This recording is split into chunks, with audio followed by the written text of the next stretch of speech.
ओम नारायणं नमस्कृत्य नरं चैव नरोत्तमं देवीं सरस्वतीं व्यासं ततो जयमुदीरयितमुखं करोति भाषाणं पवनं वैदेहीं यत्कृपात्तमहं वन्दे परमानन्दमाधवमुदिगं भरतधरोहरगणितं फलं सुखमुखातं तत्रव संयुतं श्रोतभागवतं रसमानुजं मुहुरो रसिका विभावकाः ओम व्यासं वसिष्ठनत्कारं सत्यपौत्रमकरमशं पराशरात्मजं वन्दे शिवतातं तपोनिधिं ओम व्यासाय विष्णुरूपाय व्यासरूपाय विष्णवे नमो वै ब्रह्मनिधये वासिष्ठाय नमो नमः ओम श्री परमात्मने नमः ओम नमो भगवते वासुदेवाय।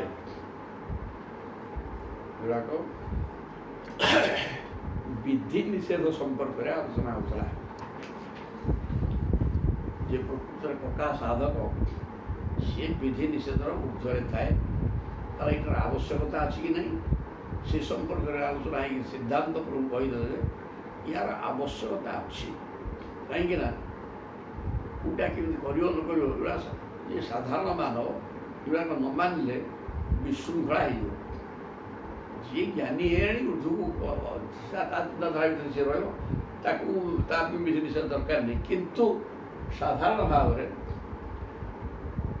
निम्नमानर जो व्यक्ति संसार हित लटपट होती भी गुड़ाक निहाती दरकार यहाँ ना हेनी तेणु कहले धान्य दार्बस्थी तंतु नाई रस तैल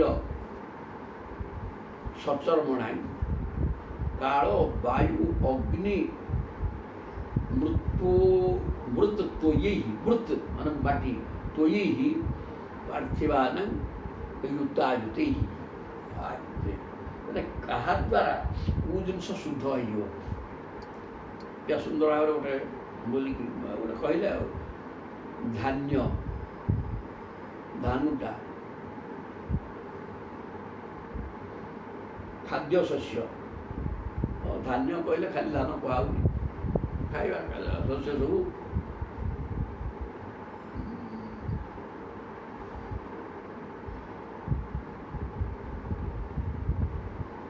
धान्य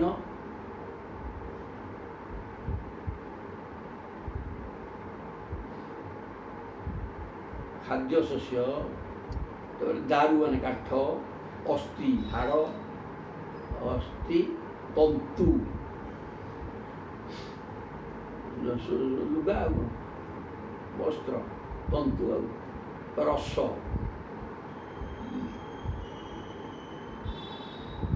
रस कौन महू तैल तेल तेल ये इत्यादि रस माइल गोटे लुण लुणटा गोटे लुण न पड़े कूटा किसी लगे रस तैल सचर्म नाई तेल घी सुना और पारद आदि धातु चमड़ा तैयारी जिनस हांडी प्रभृति माटी तैयारी पदार्थ कालक्रमे वायु अग्नि माटी जल पार्थिवान जुतायुति माटी घषा जल धोवा द्वारा शुद्ध हो जाए। तो अनेक पात्र कथा कही धान शुद्धि हम धान शुद्धि कौन धान कौन अशुद्ध हो थाए नुआ धान नुआ चाउल खाइले सी बेगे सीझी जाए एवं गैस फैस अधिका कर इत्यादि किंतु किसी दिन रहीगले काल टे पुराणा हो ठीक है तेणु धान्य मान खाद्य शस्य नुआ नुआ गुड़ाक टे असुविधा करे तेणु समय द्वारा से शुद्ध हो जाए। काल दारू काठ अस्थि ये सब वस्त्र लुण तेल घी चमड़ा थड़ी ये सब गुड़ाक समय वायु अग्नि माटी एवं पानी माटी रे घसिकी धोई चलो पानी ये सब द्वारा शुद्धि हुए। प्रत्येक जिनस କିଏ ନିଆଁରେ ପଡ଼ିକି ସୁନାଟା ନିଆଁରେ ପଡ଼ିଲେ ତା ଦେହରୁ ମଇଳା ପଳାଏ ପରିଷ୍କାର ହେଇଯାଏ। ପାର୍ଥିବାନ ଯଥାୟତେ ତେଣୁ ଏହି ପ୍ରକାର ପ୍ରତ୍ୟେକ ଦ୍ରବ୍ୟର ଶୁଦ୍ଧି ପାଇଁ ବିଭିନ୍ନ ପ୍ରକାର ଦ୍ରବ୍ୟ ଶୁଦ୍ଧି ପାଇଁ ବିଭିନ୍ନ ପ୍ରକାର ବସ୍ତୁର ଆବଶ୍ୟକତା ଅଛି। ତା କହିଲେ ସ୍ପଷ୍ଟ ଭାବରେ ଏହି ଦ୍ୱାରା ଏଗୁଡ଼ା ଶୁଦ୍ଧି ହୋଇଯିବ। ଅମେଧ୍ୟା ଲିପ୍ତ ଯେନ ଗନ୍ଧନ ଲେପಂ ଯୋପୋହତି ଭଜତେ ପ୍ରକୃତିଂ ତସ୍ୟ ତତ୍ ଶୌଚଂ ତାବଦିଶ୍ୟତେ।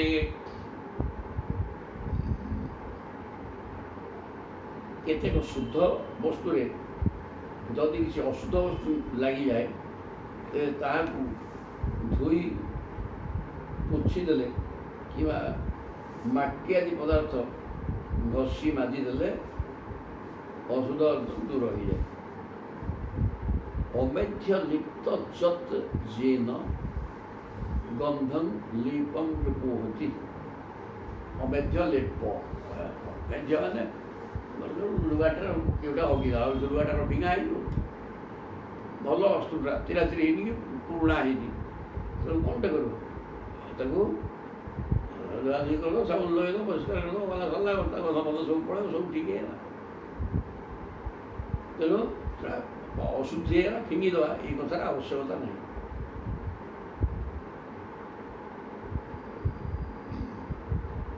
ଭଜତେ ପ୍ରକୃତି ତସ୍ୟ ଗନ୍ଧ ଓ ଲେପ ଦୂର ହୋଇଯାଏ ଏବଂ ବସ୍ତୁ ପୂର୍ବ ରୂପ ଧରେ ସେତେବେଳେ ତାହାକୁ ଶୁଦ୍ଧ ବସ୍ତୁ ରୂପେ ଗ୍ରହଣ କରାଯାଏ। ତତ୍ ଶୌଚം ତାବଦିଶ୍ୟତେ। କିନ୍ତୁ ଏଇଟା ପରିଷ୍କାର କି ଧୁଆଧୁଇ ନହେଲା ପର୍ଯ୍ୟନ୍ତ ସେ ଅଶୁଦ୍ଧ ବୋଲି ତାକୁ ଧରାଯିବ। କିନ୍ତୁ ହକିଦେଲା ଧାରା ଫିଙ୍ଗିଦେଲ ଧରିକି ଧୋଇଦେଲ ସାବୁନ ଲଗେଇଦେଲ ସବୁ କଲ ଶୁଖେଇଦେଲ ସରିଲା କାମ ଶେଷ ଠିକ୍ ହେଇଗଲା। ତେଣୁ ଅନେକ ଜିନିଷ କେବଳ ଜଳରେ ଶୁଦ୍ଧି ହେଉଛି। ଜଳ ତୀର୍ଥ ଜଳ ହିଁ ସବୁ ପ୍ରାୟ ଶୁଦ୍ଧ ହେଉଛି ସେଥିରେ। ସ୍ନାନ ଦାନ ତପ ଅବସ୍ଥା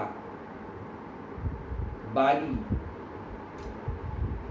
ଅସଂସ୍କାର କର୍ମ ହିଁ ମତ୍ ଶ୍ରୁତ୍ୟା ସାତ୍ମନ ଶୌଚଂ ଶୁଦ୍ଧ କର୍ମାଚରେ ଦ୍ୱିଜ।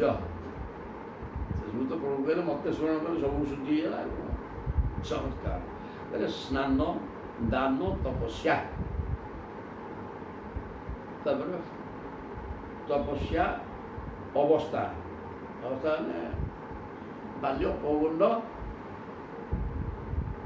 ଯୁବକ ଜରା ମୃତ୍ୟୁ ସବୁ ଅବସ୍ଥା ଏଗୁଡ଼ା ଅବସ୍ଥା। ତେଣୁ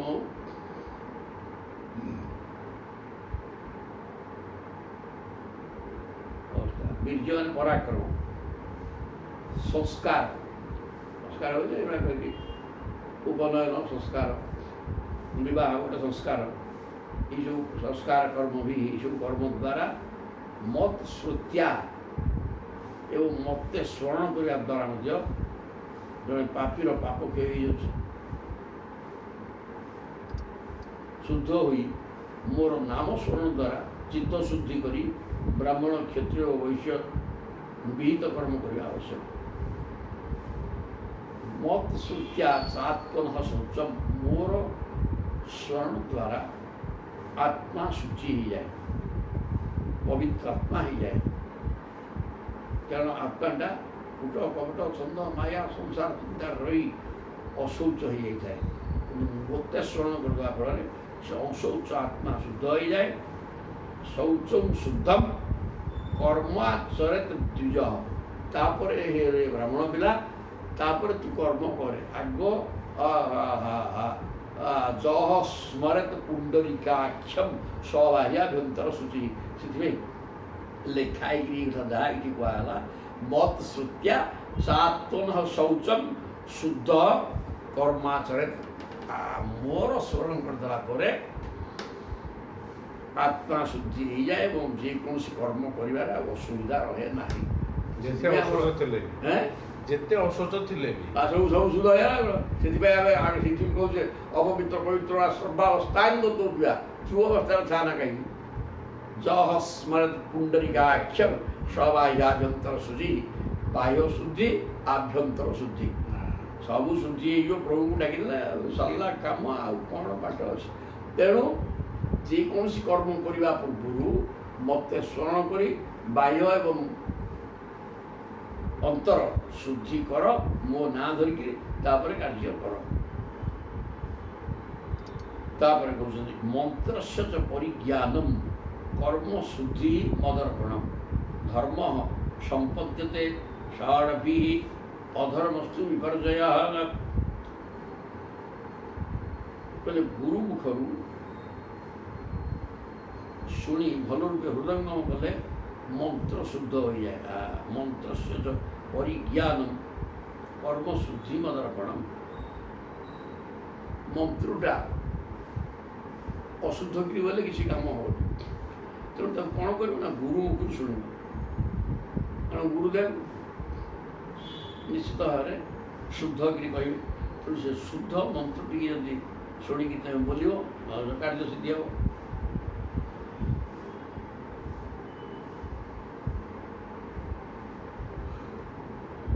मंत्र शुद्धि गुरु दरकार तापर कर्म शुद्धि ही मदर्पण कौन गोटे कर्म कल से कर्म शुद्धि मत समर्पण करदेव आ कर्म कर कौन ये मनुष्य वाला कम कर चोरी कर गुड़ाक मत समर्पण कर मुझे किसी तू मनुष्य भाई तू मरु तो छुड़ा मोर कौन चोरी तो मो संपर्कित कर्म कर ताकू समर्पण कर बोले मुझे देवी आवर्जन काम कले से कर्म शुद्धि हो मदर्पणम ये कथा लिखाई सब परोक्षवाद प्रत्यक्ष आम किसी कहूँ बोली बारंबार पाठ कही भागवत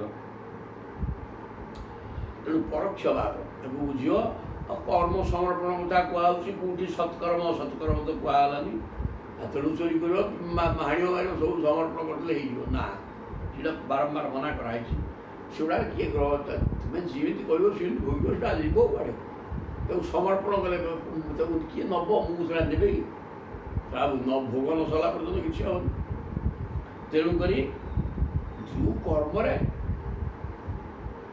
दुर्दशा भोगिया ना से पुराकर कर्म माने मो कर्म गुड़ाक मो प्रति कर्म गुड़ाक कले पुनर्जन्म अच्छी कहीं से कर्मर फल भोग तुम स्वर्ग जावाक पड़ो आ स्वर्ग भोग सरला पुनर् मत आस तेणु यदि मत समर्पण करदेव मो कर्म प्रभु भागवत आम पढ़ुचे यहाँ सत्कर्म तेणु या कृष्णार्पणमस्तु आपण चरणारविंद रहा जदि या द्वारा आम किसी पुण्य हो पुण्य को लेकिन स्वर्ग भोग करने ताले मुक्ति है कि जे स्वर्ग भोग आमको दरकार नहीं ये पुण्य दरकार नहीं ये पुण्य पुण्य सब आपण था स्टॉक यहाँ समर्पण करदे प्रभु उद्धार कर मत संसार उद्धार कर बोले सी कर्म प्रभु नहीं गला ये तो दरकार नहीं तो आउ नर्क भोग करवा दरकार नहीं स्वर्ग भोग करवा दरकार नहीं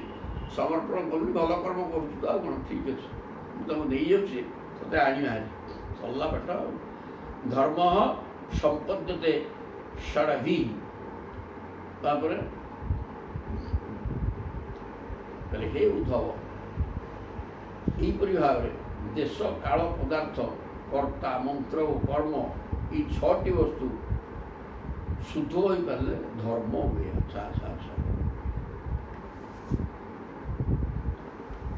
कर्ता सुंदर कथा यहीपरि भाव में देश काल पदार्थ देशटा पवित्र होगा दरकार जो जगह बस पूजा करी ध्यान करी कौन कर जगटा पवित्र हो गोबर लिपा नहीं है पानी पोषा हवा दरकार देश काल मान समय समय मन अशुद्ध शुद्ध अच्छी बर्तमान काल अशुद्ध दक्षिणा संक्रांति ठारू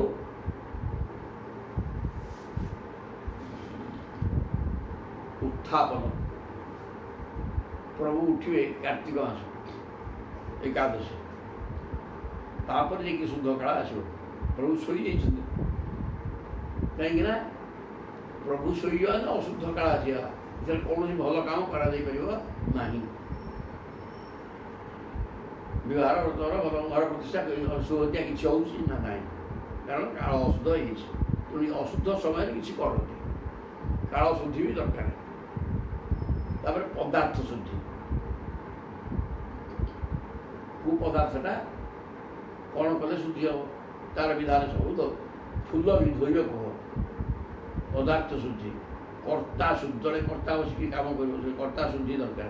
ମନ୍ତ୍ର ଓ କର୍ମ, ମନ୍ତ୍ର ଶୁଦ୍ଧ ଭାବରେ ବୋଲିବା ବୋଲା ହେବା ଦରକାର ଏବଂ କର୍ମର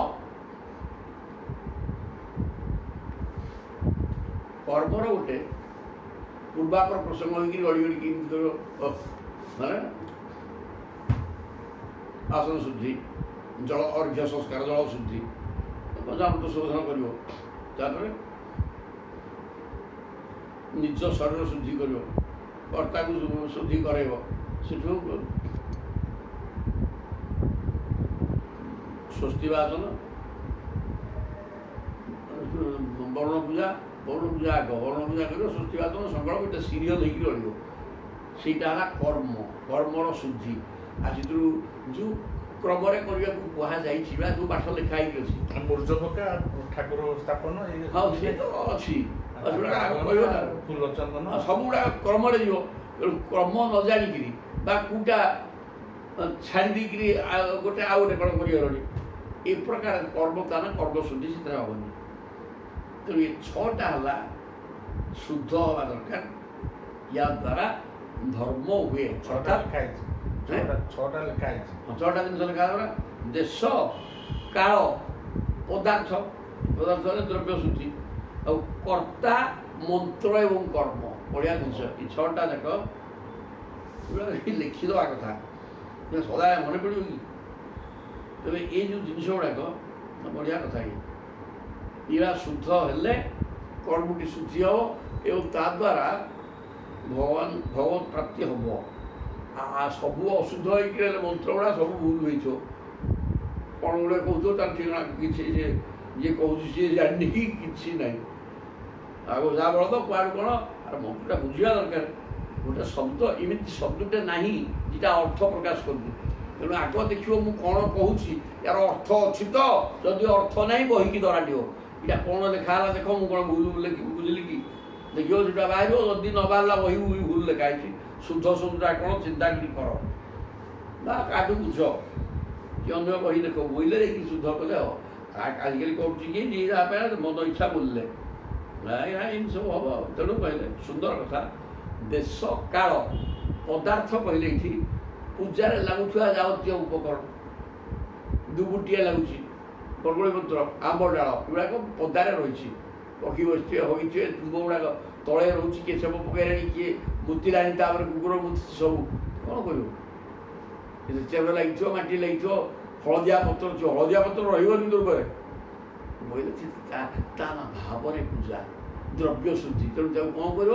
ଚେର ଫେର ନଥିବ, ଏଡ଼େ ଏଡ଼େ ଲମ୍ବାକିରି ଏଡ଼ିଟା ନାହିଁ ଜାଣୁଛୁ ତେଣୁ କହି ଟିକେ ଟିକେ ଦୁଆ ଆଣିବ, ତାକୁ ଆଣିକିରି ଏଇଟା ତ ପ୍ରମାଣ ହେଲା ଆମର। এইটা ওই সংবিধানের লম্বা এতিকি হব তেবে অতি লম্বা দরকার নেই আনিব তাকে ধোয়াধুই কর চের বড় ছিঁড়ে মাটি লাগি নথিব চের লগাইয়া জিনিস আনিব নিহত কি হলদিয়া পত্র ଥିଲେ হবনি ନିର୍ମଳ ଭାବରେ ସୁହରିତାନ ଦୁର୍ବାନ ହରିତ ମାନେ ସବୁଜ ରଙ୍ଗର ଦୁର୍ଗ ହୋଇଥିବ। ଏଇଟା ହେଲା ଯେଉଁ ବଡ଼ କୋଳିଟା ସେଥିରେ ବି ହଗିଥିବ ପକ୍ଷୀ ଉଡ଼ିକିରି ଆଚଲ ସୁଟ ଧୋଇବ ସବୁ ଆମର ତାକୁ ଧୁଆ ହେବ ଧୂଳି ଲାଗିଛି ବିଭିନ୍ନ ପ୍ରକାର ଲାଗିଛି ସେଟା ସବୁ ଧୋଇକିରି ସେ ଦେବତା ହେବ ପରା ଶୁଦ୍ଧ ନହେଲେ ଦେବତା ହେବ। କିନ୍ତୁ ଏଇ ଯେଉଁ ଇଏଟା ହେଲା ପଦାର୍ଥ ଶୁଦ୍ଧି ଏଇସବୁ ଜିନିଷ ଯାହା ଯାହା ପୂଜାରେ ଲାଗିବ ସେଗୁଡ଼ିକ ସବୁ ଧୁଆ ଧୋଇ କରି ସବୁ ନିର୍ମଳ ଥିବ। ଏଇଟା ହେଲା ଭାବରେ ପୂଜା। ପୂଜା ତ ପୂଜା ଅନେକ କରୁଛନ୍ତି କିନ୍ତୁ ଭାବ ନେଇକି କ'ଣ କରୁଛନ୍ତି ପୂଜା ଟଙ୍କା ପାଇଁ ଅଲଗା ପାଠ ଟଙ୍କା ପାଇଁ ପୂଜା କରିବା ଅଲଗା ପାଠ ବାପା କିଛି ସେ ପୂଜାରେ ହେବନି। କିନ୍ତୁ ଭାବ ମୋ ପ୍ରଭୁ ଇଏ ଭାବ ଭକ୍ତିର ସବୁ ପୂଜା କରିବାକୁ ସଂସ୍କୃତ ବୁଝିକିରି ସେ ପାଠ ଅଲଗା ନହେଲେ ହେବନି। ସମସ୍ତେ ତାହା କରୁନାହାନ୍ତି କରିପାରିବେନି। କ'ଣ ପଢ଼ୁଛନ୍ତି ତ ଜାଣିନାହାନ୍ତି ସିଏ ନିଜେ ଜାଣିନାହାନ୍ତି କ'ଣ କହୁଛନ୍ତି ସେ ପୂଜା କ'ଣ ହେବ।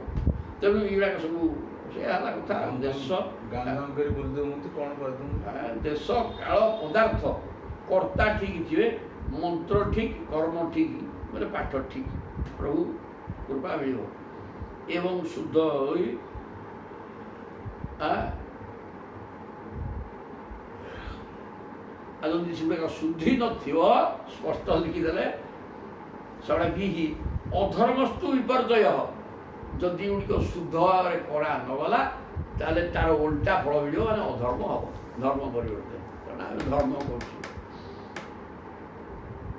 ସେ ଯଜ୍ଞରେ ଆମେ କାଠ ପକାଉଛେ ପଳଖ ଲାଗିଛି ଉଇ ରହିଛନ୍ତି ଉଇ ଝାଳ ଦେଖ ସେଥିରେ କ'ଣ ଉଇ ତା ଭିତରେ ଅଛି କ'ଣ କିଛି ନେଇ ତାକୁ ନହେଲେ ଡୁବିକି ପକେଇଦେବ ସିଆଡ଼େ ଦେଖା ଅଛି ତାତି ପାଇକି ସେଥିରୁ ବାହାରିଣି ପିମ୍ପୁଡ଼ି ଭରା ଓଷୁ ସବୁ ପଡ଼ିଗଲେ ପୁଣ୍ୟାରେ କ'ଣ କହିବ ଯଜ୍ଞ ହେଲା ତ ସେଠି ପିମ୍ପୁଡ଼ି ବାରଣ ଯଜ୍ଞ ହେଇଗଲା ଆଚ୍ଛା ଆଚ୍ଛା ଆଚ୍ଛା ନାଇଁ ଏମିତି ସବୁ ହେଉଛି ଆମର ଅନୁଭବ ତେଣୁ ପଳଖ ରଖିବ ନାହିଁ କାଠ ଆଣ ସେମିତି ହେବନି କଞ୍ଚା କାଠ ଆଣନି କଞ୍ଚା କାଠ ଗୁଡ଼ା ପଡ଼ିବା କୋଉଠି ବିଧାନ ଧୂଆଁ ହେବ ଧୂଆଁ ହେଲେ ସେ ଅଗ୍ନି ଆସିଲେ କୋଉଠି ସ୍ୱାହା କରିବ ଧୂଆଁରେ ଆହୁତି ଦେବା ନିଷେଧ ପଳଖ ପଡ଼ିବନି ପଳଖ ପଡ଼ିବନି ଚୋପା ରହିବନି ପଳଖ ଚୋପା ମାନେ ସେ ଉପରେ ଛାଲିଟା ବାହାର କରିକି ତାପରେ ଅନ୍ୟ ଜିନିଷ ଯଜ୍ଞରେ ଦିଆହବ ଛାଲିଟାକୁ ତ ଘରେ ରୋଷେଇ କରିବା ଜଳା କିଛି ଅସୁବିଧା ନାହିଁ ତାପରେ କହୁଛନ୍ତି କ୍ୱଚିତ୍ ଗୁଣୋପି ଦୋଷ ସ୍ୟାତ୍ ଦୋଷୋପି ବିଧିନା ଗୁଣା ଗୁଣ ଦୋଷର କିଛି ଗୋଟେ ସୀମା ନିର୍ଦ୍ଧାରଣ କରାଯାଇପାରିବ ନାହିଁ କେଉଁ କ୍ଷେତ୍ରରେ କେଉଁଟା ବି ଯେଉଁଟା ଅନ୍ୟ ଜାଗାରେ ଦୋଷ ସେ ବି ସମୟ କ୍ରମରେ ଦେଶ କାଳ ପାତ୍ରକୁ ନେଇକି ସେ ବି ଗୁଣ ହେଇଯିବ ଆଉ ଗୁଣଟା ମଧ୍ୟ ଦୋଷ ହେଇଯିବ ଗୁଣ ଦୋଷାର୍ଥ ନିୟମ ତଦୁ ବିଦାଗ୍ନି ହେବ ବାଧତେ କୌଣସି ଏକ ବସ୍ତୁ ଯେତେ ଗୁଣକାର କହିଥିଲେ ମଧ୍ୟ ଯଦି ତାହା ବିଧିବାକ୍ୟ ଦୃଷ୍ଟିରୁ ନିଷିଦ୍ଧ ହୋଇଯାଏ ତେବେ ତାର ଗୁଣକୁ ବି ଦୋଷ ଭାବରେ ଧରାଯିବ ସେପରି ଦୋଷକାରକ ବସ୍ତୁକୁ ମଧ୍ୟ ବିଧିବାକ୍ୟ ନିର୍ଦ୍ଦୋଷ ବୋଲି ଯଦି ପ୍ରମାଣ କରିଦେଲା ଆଉ ସେ ବସ୍ତୁର ଗୁଣ ଦୋଷ ବିଷୟରେ ନିୟମ ନିର୍ଦ୍ଧାରଣ କରାଯାଇଛି ଏତ କଥା ଆଉ ଗୋଟେ ବସ୍ତୁଟା ବିଧି ନିଷେଧ ଦୁଇଟା କଥା ଅଛି କିନ୍ତୁ ସେ ଶାଳ କାଠରେ ଯଜ୍ଞ ହବ ଯାହା ବିଧି ନହେଲେ ଆମ୍ବ କାଠରେ ହବ ଏଇଟା ବିଧି କିନ୍ତୁ ଆମେ ଶାଳ ବା ଆମ୍ବ କାଠ ଆଣିକି ଥୋଇଛେ ବିଧି ଅନୁସାରେ ଏଇଟା ଠିକ୍ ଅଛି କିନ୍ତୁ ଦେଖିଲା ଆସିକି ତା ଦେହରେ ପଳଖ ଅଛି ହବ ନାହିଁ ପୁରା କଞ୍ଚା ଅଛି ହବ ନାହିଁ ଶାସ୍ତ୍ରୋକ୍ତ ନିୟମ ଅନୁସାରେ ତାହା ବିଧି ବା ଗୁଣ ହେଇଥିଲେ ମଧ୍ୟ ଯଦି ତାହା ବିଧିବିଧାନ ଦୃଷ୍ଟିରୁ ଭୁଲ ଶାଳ କାଠରେ ହବ କିନ୍ତୁ କଞ୍ଚା ହବନି ବା ପଳଖ ଲାଗିଥିଲେ ହବନି ବା କାଠଟା କୁଣ୍ଡ ଭିତରେ ବୁଡ଼ିକି ରହିବା ଦରକାର କୁଣ୍ଡଠୁ ଆଉ ନିହାତି ଉପରକୁ ବାହାରିଲା ହବ ନାହିଁ ସବୁ ବିଧାନ ଯେମିତି ବିଧି କିନ୍ତୁ ଶାଳ କାଠଟେ ହେଇଥିବ ନିହାତି ସେଟା ହବନି ହାଣିକି ଆଣେ ଏଇ ତ କଥା ଆଉ ତେଣୁ ବହୁତ ଯଜ୍ଞକୁଣ୍ଡରେ ତ ଏମିତି ପଡ଼ିଛି ନା ଯାହା ଭୁଲ ସେଠି ଆମେ ଯୋଉ ଯାଇଥିଲେ ଗୀତା ଯଜ୍ଞ କରାହେଉଥିଲା ସେଠି ଏମିତି ପକେଇ ନଥିଲେ ବଡ଼ ବଡ଼ ଏଡ଼େ ହଁ ପରା କ'ଣ କରିବ କାହାକୁ କହିବ କେତେ କହିବ କୋଉଠି କ'ଣ ଆସିବେ ତାହେଲେ ଯାହା କରୁଛୁ କରିଥ ଆଉ କ'ଣଟା କରିବ ଏଡ଼ିକି ନିୟମ ଅଛି ଏଡ଼ିକି ଏଡ଼ିକି ପକେଇବ ସେଇଟା ତ ଟିକେ ଟିକେ ସମିଧ ଗୁଡ଼ାକ ଯୋଉଗୁଡ଼ାକ ମନେକର ସୂର୍ଯ୍ୟଙ୍କର ଅର୍ଘ ସମିଧ ସିଏ ଏମିତିକା ପଡ଼ିବ କିନ୍ତୁ ଏଇ ଯୋଉ ଯଜ୍ଞରେ ଯୋଉ କାଠ ପଡ଼ିବ ସେଟା କୁଣ୍ଡ ଭିତରେ ବୁଡ଼ିକି ରହିବା ଭଳିଆ ହବ କୁଣ୍ଡଠୁ ଉପରକୁ ବାହାରିଲେ ହବନି ଉପରକୁ ବାହାରିଲେ ଅସୁବିଧା କ'ଣ ଲେଉଟି ପଡ଼ିବ ନିଆଁ ଫିଆଁ ପଡ଼ିକି ଚାରିଆଡ଼େ ଜଳିଯିବ ନା ସେଟା ସେଇଟା ନିୟମ ନାହିଁ ତେଣୁ ବିଧି ଅନୁସାରେ ହେଇଥିଲେ ମଧ୍ୟ ତା ଭିତରେ ପୁଣି ମଧ୍ୟ ଦୋଷକାରକ ଜିନିଷ ଅଛି ଏଇ ପ୍ରକାର ସବୁ ତେଣୁ ତାହା ମଧ୍ୟ ଗ୍ରହଣଯୋଗ୍ୟ ନୁହଁ ଠିକ୍ ଲାଇନ୍ରେ ଆଣ ହବ ଏଇଟା ମୁଁ ଉହା କରେ ଯେ ମୁଁ ବିରୁଦ୍ଧ ହେଲେ ସେଠି କରିବ ଭାଗବତରେ ଅଛନ୍ତି ଏକାଦଶ ସ୍କନ୍ଧରେ ଇଏ ଏକାଦଶ ସ୍କନ୍ଧ ପଢୁଛୁ ଆମେ ହଁ ଏକାଦଶ ସ୍କନ୍ଧରେ ଲେଖା ହେଇଛି ବୋଲି କେମିତି ଯଜ୍ଞ କରିବ କେମିତି ପୂଜା କରିବ ଆଉ କେମିତି ସବୁ ତ ଅଛି ଭାଗବତରେ କୋଉଟା ନାହିଁ ମ ଏମିତିକା କଥା ଆଉ। ତେଣୁ ଦୋଷ ଠିକ ଅଧ୍ୟାୟ ଠିକ ଜିନିଷ କୋଉ ଅଧ୍ୟାୟରେ ଅଛି? ଏଇଟା ହେଲା 21 ଠିକ ଜିନିଷଟା ଏକାଦଶ ସ୍କନ୍ଧ 21 ଅଧ୍ୟାୟରେ ଇଏ ହଁ। ତ ଅଛି। ଠିକ ଜିନିଷଟା ଆମେ ଆଣିଥିଲେ ମଧ୍ୟ ତା ଦେହରେ ବି ଦୋଷ ଅଛି, ତେଣୁ ସେ ହେଇପାରିବ ନାହିଁ। ଆଉ ଜିନିଷଟା ଦୋଷକାରକ ବସ୍ତୁ ହେଇଥିଲେ ମଧ୍ୟ ଯଦି ବିଧି ଅନୁସାରେ ତା ଠିକ ହେଇଗଲା ତାହେଲେ ସେଇଟା ମଧ୍ୟ ଗ୍ରହଣଯୋଗ୍ୟ। ଏହିପରି ଭାବରେ ବସ୍ତୁର ଗୁଣଦୋଷ ବିଷୟରେ ନିୟମ ନିର୍ଦ୍ଧାରଣ କରାଯାଇଛି। ରହିବ ଆଉ ନିୟମ ଭିତରୁ କିଏ କେଉଁଠିକି କିପରି ପାଳନ କରିବ ଓ କିଏ ପାଳନ କରିବ ନାହିଁ ତାହା ନିର୍ଦ୍ଦେଶ କରିବାକୁ ଯାଇ ଏସବୁ ପ୍ରଭେଦ କରାଯାଇଛି। ଏହା କେବଳ ବର୍ଣ୍ଣାଶ୍ରମକୁ ଅତୁଟ ରଖିବା ପାଇଁ ବର୍ଣ୍ଣାଶ୍ରମ ଧର୍ମ ଠିକ ବର୍ଣ୍ଣାଶ୍ରମ ଧର୍ମ ଠିକ ବାଟରେ ଚାଲିବା ପାଇଁ ସବୁ ବିଧି ନିଷେଧ କରାଯାଇଛି, ନହେଲେ ନାହିଁ ବର୍ଣ୍ଣାଶ୍ରମ ଧର୍ମରେ ବ୍ୟାଘାତ ଆସିବ। ସମାନ କର୍ମାଚରଣ ପତିତାନାଂ ନ ପାତକମ୍ ଔତ୍ପତ୍ତିକ ଗୁଣ ସଂଗଃ ନ ଶୟାନ ପତତ୍ୟଧ। ବୋଲେ ପତିତମାନଙ୍କ ପାଇଁ ପାପ ଆଚରଣକୁ ଦୋଷ ବୋଲି ଧରାଯାଏ ନାହିଁ। ସମାନ କର୍ମାଚରଣ ପତିତାନାଂ ନ ପାତକମ୍। ଜଣେ ବ୍ରାହ୍ମଣ ଯଦି ନୀଚ କର୍ମ କରିଦେଲା, ମଦ ଖାଇଦେଲା, ସେ ପାପୀ, ସେ ତାର ମୁକ୍ତି ହେବନି। କିନ୍ତୁ ଜଣେ ପାତକୀ ଯାବତୀୟ ପାପ କର୍ମ ଲିପ୍ତ ଥିବା ମଦୁଆଟା ସିଏ ମଦ ଖାଇଦେଲା, ତାର ଟିକେ ଦୋଷ ନାହିଁ। କାହିଁକିନା ମୂର୍ତ୍ତିମାନ ଦୋଷଟା ଦୋଷ କଲା ତାକୁ ପାଇଁ ଦୋଷ ଧରାଯିବ। କିନ୍ତୁ ବ୍ରାହ୍ମଣଟା ଯଦି ସେ ପ୍ରକାର କର୍ମ କରିଦେଲା ସେ ପାପ ଭାଗ ହେଇଯିବ। ପୂର୍ବରୁ ହିଁ ପାପ କରିକି ସେ ପାପୀ ହେଇସାରିଛି, ଆଉ ଯଦି ସେ ପ୍ରକାର କ'ଣ ପାପ କଲା ଯାହା କ'ଣ ଅସୁବିଧା କ'ଣ ହେବ, ତେଣୁ ତା ପାଇଁ ସେଟା ଚଳିବ। ଏସହ ଧର୍ମ ନୃଣାକ୍ଷୀମ ଶୋକମୋହ ଭୟାପହା। ସେପରି କରିବା ତାର ସ୍ୱାଭାବିକ ଗୁଣ ହୋଇଯାଇଛି। ସେ ତଳେ ଶୋଇଛି, ସେ ଆଉ ତଳକୁ ପଡ଼ିବ କ'ଣ? ଜଣେ ତଳେ ଶୋଇଛି, ଆଜି ପଡ଼ିବ କୁଆଡ଼େ?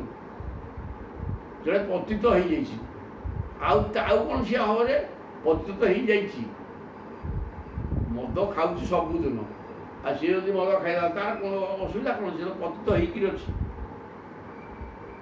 ତା ପାଇଁ ସେଟା ଦୋଷ ହବ ନୁହଁ। କିନ୍ତୁ ଜଣେ ବ୍ରାହ୍ମଣଟା ମଦ ଛୁଇଁନି, ସଙ୍ଗ ଦୋଷରୁ ଟିକେ ଚାଖ ଆଜି ଦୁଇଟା ଟିକେ କିଏ ଦେଇଦେଲା ବୋଲେ ତା ନା ପତିତ ହେଲା। ସେଥିପାଇଁ ତାକୁ ପ୍ରାୟଶ୍ଚିତ କରିବାକୁ ହେବ। ପ୍ରାୟଶ୍ଚିତ ପ୍ରତ୍ୟେକ ପ୍ରାୟଶ୍ଚିତ ନହେଲେ ମୁକ୍ତି ହେବ, ଦୋଷ ରହିଲା। ବିଷୟେଷୁ ଗୁଣାଧ୍ୟାସାତ୍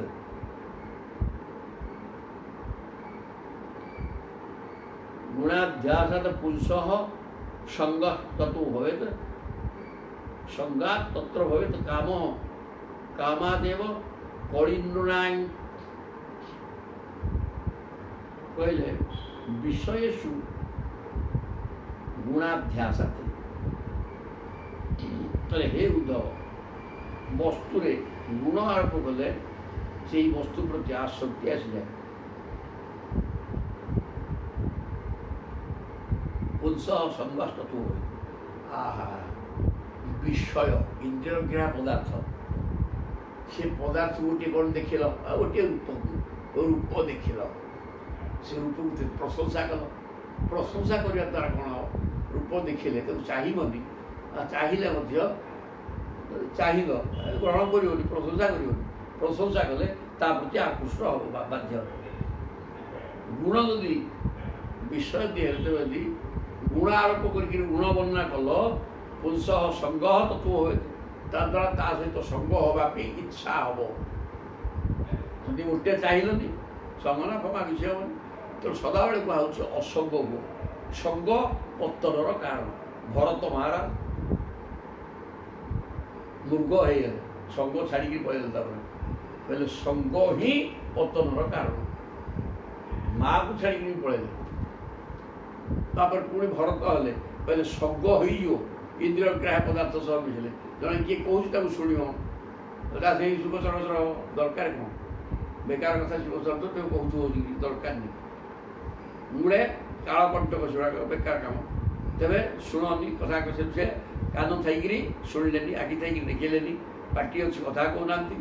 ଏ ପ୍ରକାର ହେଇକିରି ଜଡ଼ ଭଳିଆ ଆଚରଣ କରି ଅନବରତ ଆତ୍ମା ପରମାତ୍ମାଙ୍କ ସହ ଏକାକାର କରି ଈଶ୍ୱର ଚିନ୍ତନରେ, ପ୍ରଭୁଙ୍କ ସ୍ୱରୂପ ଚିନ୍ତନରେ ମଜିକି ରହିଗଲେ ମନଟା କୃଷ୍ଣମୟ ହେଇଗଲା। ତେଣୁ ଶରୀର ସ୍ଥିତି ତାଙ୍କର ନଥିଲା, ଅହମ୍ ବ୍ରହ୍ମସ୍ୟ ଅନୁଭବ କରୁଥିଲେ ଜୟ ଜଗନ୍ନାଥ। ତେଣୁ ସେଇ କଥାଟା କରରେ ଆଉ ଏ ବେକାର କଥାରେ କ'ଣ? ତେଣୁ ଏ ସୁନ୍ଦର ଭାବରେ କହୁଛନ୍ତି, ଗୋଟେ ଇନ୍ଦ୍ରିୟ ଗ୍ରାହ୍ୟ ବସ୍ତୁ, ରୂପଟା ଆଖିର ବସ୍ତୁ, କାନୁଟା ପଡ଼ୋଶୀ ବୋଲିକି ଲୋକ ପ୍ରସ୍ତୁତ ହେଇକି ଥାନ୍ତି। ସେ ତାଟେ 3 ଜଣ 5 ଜଣ ତାଙ୍କର ସିଏ ପଳେଇ ଆସିବେ ଠିକ୍ ଜାଗାକୁ, ଆଜି ଚାଲିଲା ଗାଁକ ଯେତେ ଉଠି ଯାହା କଥା ୟା କଥା ତା କଥା ଯଦି ଚାଲିଥିବ, ଆଉ ଗୋଟେ ବନ୍ଦ ଷ୍ଟପ୍ ହେଇପାରିବାର ନାହିଁ।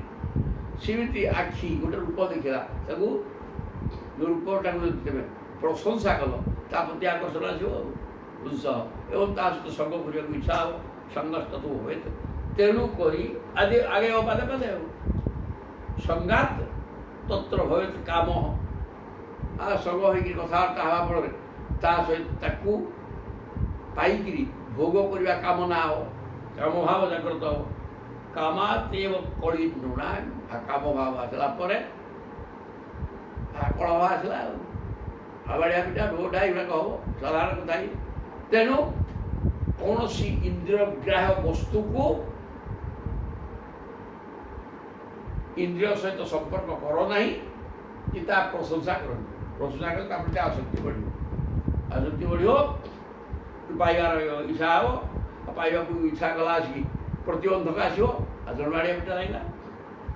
ତେଣୁ କଳେହେ ଦୁର୍ବିଷହ କ୍ରୋଧ, କଳହ ଲାଗିବ, କଳହ ଲାଗିବା ପରେ କ୍ରୋଧ ଆସିଲା, କ୍ରୋଧ ତମଃ ତମନୁବର୍ତ୍ତତେ, କ୍ରୋଧ ହେଲା ପରେ ଲୋକର ହିତାହିତ ଜ୍ଞାନ ଲୋପ ହୋଇଯିବ। ରାଜ୍ୟରେ କ'ଣ ମଣିଷ କ'ଣ ସବୁ କରିଦେଇପାରିବ। ତେଣୁ ତମସା ଗ୍ରସ୍ୟତେ ପୁଂସଃ ଚେତନା ବ୍ୟାପିନା ଦ୍ରୁତମ୍। ତେଣୁ ତମ ଗୁଣରେ ଅନ୍ଧକାର ଭିତରେ ପଶିଗଲା ପରେ କାମନାରୁ କ୍ରୋଧ, କ୍ରୋଧରୁ ମୋହ ପଳେଇ ଆସିବ। ମୋହ ହୋଇଗଲା ପରେ ଚୈତନ୍ୟ ଶକ୍ତି ଧ୍ୱଂସ ହୋଇଯିବ। ତୟା ବିରହିତ ସାଧୁ ଜନ୍ତୁ ଶୂନ୍ୟାୟ କଳ୍ପତେ। ତେଣୁ ଶ୍ରୁତି ଶକ୍ତି ଧ୍ୱଂସ ହୋଇଯିବା ପରେ ସ୍ମରଣ ଶକ୍ତି ରହିବନି। କ'ଣ କରୁଛୁ ନା କରୁଛି ଜାଣିପାରିବ, ଯେହେତୁ ମରିବ ଆଉ କ'ଣ।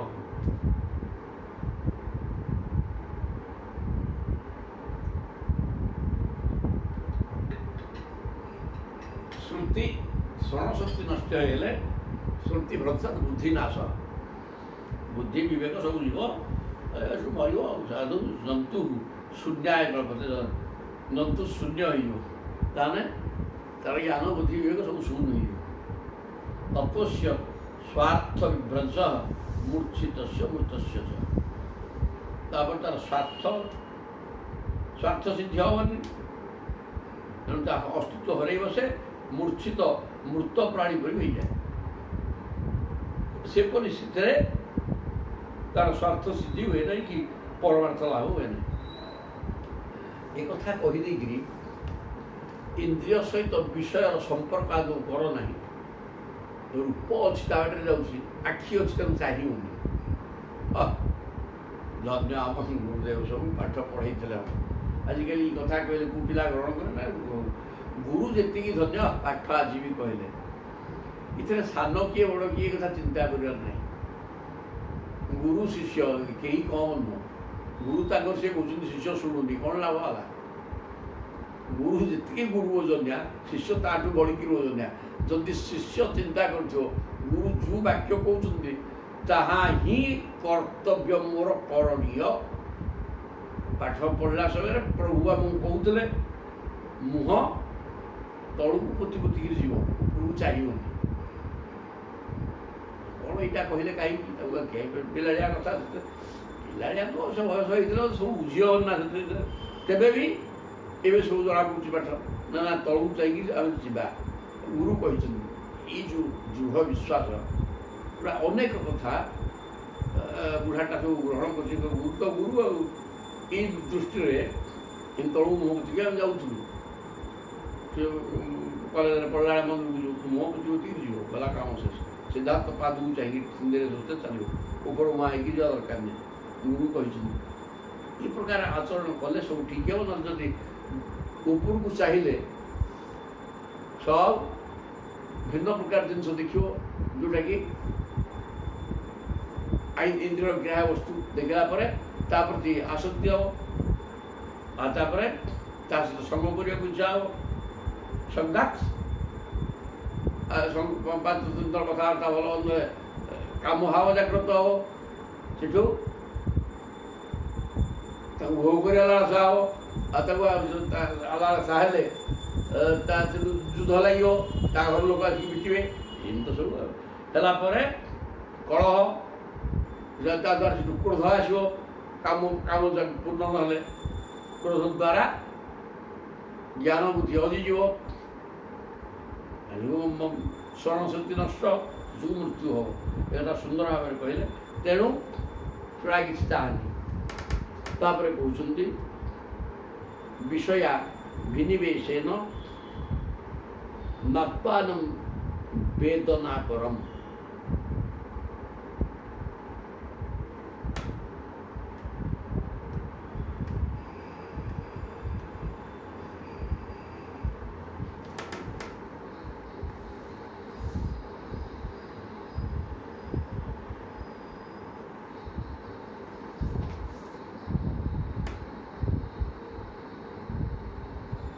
ଭୂଷଳା ବିଜୟ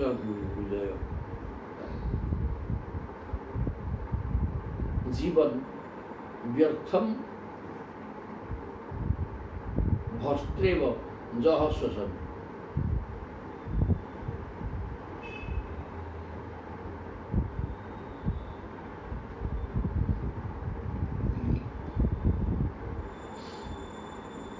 বৃদ্ধা শ্বাস প্রশ্বাস ক্রিয়া কাবে ভাতি